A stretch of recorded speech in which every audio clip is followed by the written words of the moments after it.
So in this video, I'm going to show you how to do some really nice watercolour blending on this Iron Man here.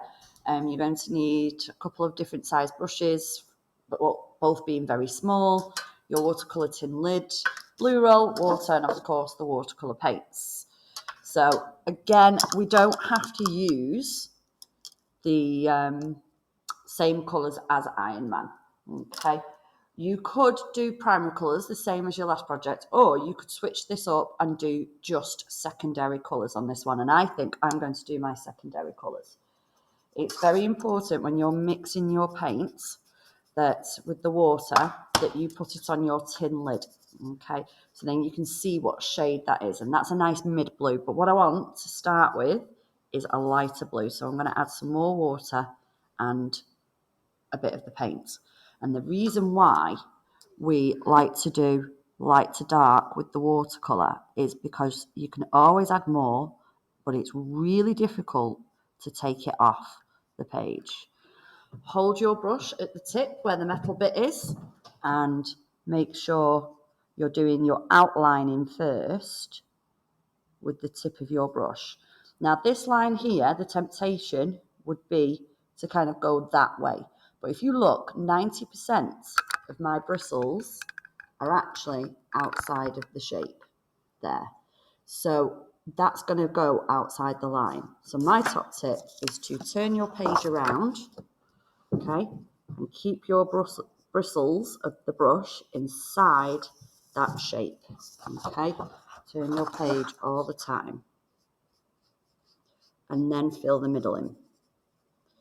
Once you're happy, you can move on to darker tones. Now, I'm not very happy with these different little shades here. So I'm going to wash my brush, dab it on the blue paper towel. You could use newspaper if there's no paper towel available, or a tissue. Just something to dab on that you're not that bothered about because it's going to go in the bin. So I'm just using a clean brush now to smooth it over. Genuinely take your time with this. I'm now going to get a darker blue and just in the corners start to add some dark blue. I'm going to wash, I'm going to dab, and then I'm going to blend that into that other colour. If your paper is starting to go bobbly or get a texture, then you are using too much water and you're going back and forth too much on that shape. So you need to let that area dry and move on to the next bit.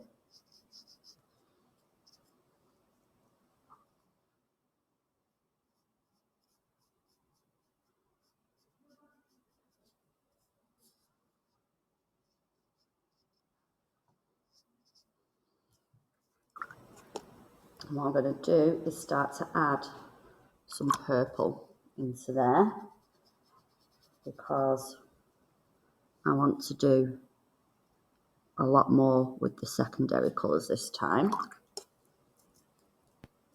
Really dry my brush off now and start to drag that in like a shadow. And I could even, if I wanted it, that's quite nice how that fades. But because I want more secondary colours, I'm going to add just a bit more.